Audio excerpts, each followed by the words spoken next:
Bismillahirrahmanirrahim. Saudaraku yang dirahmati Allah, kita sering mendengar pepatah, tak kenal maka tak sayang. Namun dalam suluk atau perjalanan menuju mahabbah, yaitu cinta sejati kepada Rasulullah Shallallahu Alaihi Wasallam, pengenalan itu terbagi menjadi dua bagian. Ada cinta yang intuitif atau sebuah dzauq, cinta rasa spiritual yang hadir tanpa perlu disaring logika. Hati telah bergetar kepada Rasulullah Shallallahu Alaihi Wasallam sebelum akal selesai menalar. Namun, ada pula cinta yang terstruktur, cinta yang lahir dari makrifat atau pengenalan mendalam, melalui pembiasaan dan perenungan. Inilah sunnatullah yang beragam, sebagaimana kata kearifan, cinta tumbuh karena keterbiasaan.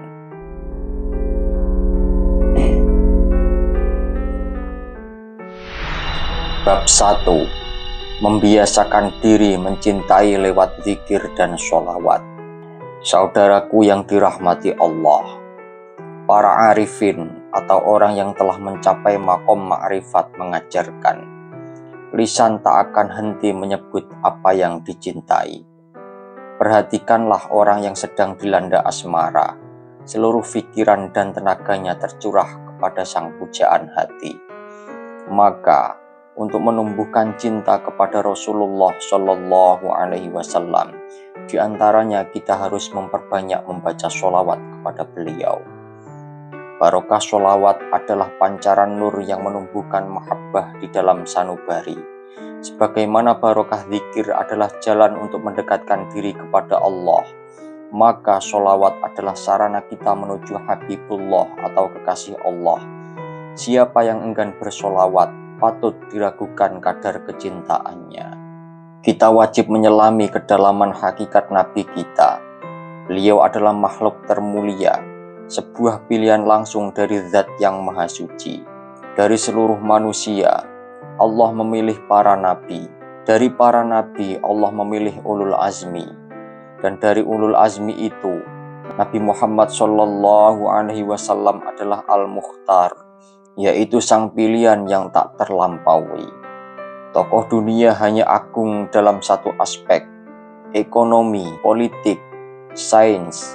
Namun, Rasulullah Shallallahu Alaihi Wasallam adalah arsitek peradaban yang sempurna dari segala dimensi. Dalam konsep ekonomi, Nabi Muhammad adalah sosok yang adil. Dalam konsep kepemimpinan, Nabi Muhammad adalah sosok yang tak tercela. Dalam perspektif keadilan, Nabi Muhammad Shallallahu Alaihi Wasallam adalah sosok yang tiada banding. Seluruh pemikiran manusia bersifat nisbi atau relatif dan akan selalu dikoreksi oleh generasi berikutnya. Namun, seluruh sunnah yang meliputi ucapan, tindakan, dan persetujuan Rasulullah Shallallahu Alaihi Wasallam telah bertahan 1,5 milenium tanpa perlu dikoreksi. Lebih dari itu, Rasulullah Shallallahu Alaihi Wasallam adalah uswatun hasanah atau teladan terbaik yang seluruh perilakunya, dari terbit fajar hingga terbenamnya malam, siap diekspos dan diteladani. Sampai akhlak beliau adalah manifestasi sempurna dari Al-Quran. Kita ambil contoh makom sabar. Nabi mengajarkan, as-sabru inda sohmatil ula. Sabar sejati adalah rasa ridho yang hadir saat awal hantaman musibah menyentuh kolbu tanpa jeda untuk berpikir. Ini adalah makom yang sangat tinggi. Kebanyakan dari kita masih mudah tergelincir oleh hal-hal sepele, jauh dari tingkat kesabaran para nabi. Begitu pula makom zuhud. Meskipun beliau Rasulullah berhak atas harta rampasan perang, namun beliau tidak pernah menahan emas bermalam di rumahnya. Beliau segera mendistribusikan kekayaan itu. Zuhud beliau adalah sebuah integritas, bukan sekedar kekurangan harta. Saudaraku yang dirahmati Allah, kita sering merasa mampu meniru beliau, namun nyatanya meniru Abu Bakar saja kita tidak sanggup. Meniru kiai yang tulus pun kita merasa berat.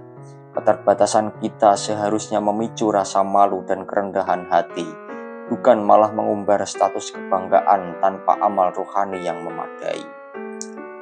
Bab yang kedua, cahaya Nur Muhammad dan karunia syafaat.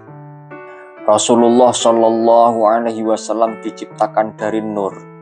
Inilah hakikat Nur Muhammad, suatu titik tunggal asal mula penciptaan alam semesta yang menjadi ruh Rasulullah.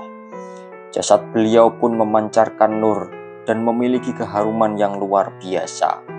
Ciri tanah surga yaitu wangi dan bercahaya telah bersemayam pada tubuh beliau. Seluruh nabi telah menggunakan satu doa mustajab mereka untuk urusan duniawi. Hanya Rasulullah Shallallahu Alaihi Wasallam saja yang menahannya. Beliau bersabda, "Aku akan gunakan doaku nanti di akhirat untuk umatku yang terjerumus ke dalam neraka agar Allah mengeluarkan mereka." Inilah jaminan bagi kita. Ingat kisah di Thaif, ketika beliau dihina dan dilempari batu, malaikat penguasa gunung siap membinasakan penduduk Thaif. Namun dalam keadaan terluka parah, beliau menolak. Beliau hanya berkata, "Aku berharap dari keturunan mereka akan lahir orang-orang yang kelak mengucapkan La ilaha illallah." Sungguh kasih sayang beliau melingkupi semesta.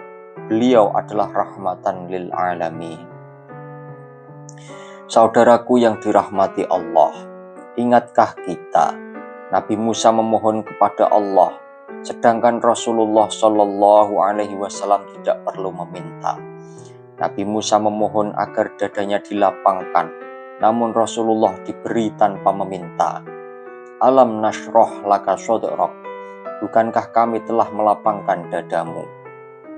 Nabi Musa memohon untuk melihat zat Allah dan ia pingsan. Namun Rasulullah Shallallahu Alaihi Wasallam dijemput dan diangkat dalam peristiwa Mi'raj. Beliau tidak meminta bertemu, melainkan Allah yang berkehendak untuk bertemu dengan kekasihnya. Beliau disiapkan, kalbu beliau dibersihkan, dihiasi hikmah dan iman, bukan sekedar agar kuat, namun sebagai pemuliaan tertinggi. Namun sebagai pemuliaan tertinggi bagi seorang hamba yang telah mencapai makom terdekat dengan ilahi. Bukanlah beliau yang merangkak naik, melainkan Allah yang membuka tabir dan menjemput kekasihnya. Seluruh persiapan yang meliputi pembersihan kalbu dan pengisian hikmah adalah laksana perhiasan yang disematkan kepada mempelai sebelum dipertemukan dengan sang raja di raja. Mi'raj bukan hanya perjalanan fisik, melainkan puncak usul atau pencapaian tertinggi bagi seorang hamba. Di sana tiada lagi hijab atau penghalang. Beliau berdialog secara langsung, membawa pulang anugerah sholat sebagai mi'raj harian bagi seluruh umatnya. Bab 3. Kemuliaan umat Muhammad. Saudaraku yang dirahmati Allah, pernahkah kita tanyakan pada diri kita, apa yang telah kita bayarkan untuk menjadi umat Muhammad? Jawabannya adalah tidak ada. Kita diangkat menjadi anggota kehormatan atau member sebuah peradaban spiritual tertinggi secara cuma-cuma, hanya dengan membaca kalimat syahadat dan keimanan. Umat lain harus beribadah dengan hitungan pahala 1, sedangkan umat Muhammad diganjar minimal 10 kali lipat. Umat terdahulu hanya memiliki tempat ibadah yang terbatas dan khusus. Namun berkat karunia yang dibawa Rasulullah Shallallahu Alaihi Wasallam, beliau pernah bersabda, "Ju'ilat li al-ardu masjidan." Bumi ini seluruhnya telah dijadikan masjid bagiku. Kita dapat bertawajuh dan bersujud dimanapun, selama tempat itu suci secara lahiriah. Maka, setelah menyadari keagungan ini, makom dan nur beliau, syafaat dan rahmat beliau, semestinya tiada lagi celah bagi keengganan atau kelalaian dalam diri kita. Jika kita masih buta terhadap ketinggian makom ini, itu adalah bentuk kedangkalan makrifat kita sendiri. Semoga Allah senantiasa membimbing perjalanan kita, membersihkan qalbu kita melalui takholli, yaitu pengosongan diri dari sifat yang tercela, dan menghiasinya dengan tahalli, yaitu pengisian diri dengan sifat yang mulia. Semoga mahabbah kita kepada beliau menjadi bekal hakiki untuk mendapatkan syafaat di hari pertanggungjawaban. Dan semoga kita semua layak bertemu dengan sang kekasih di makom yang termulia. Amin ya rabbal alamin. Wallahu a'lamu bishawab.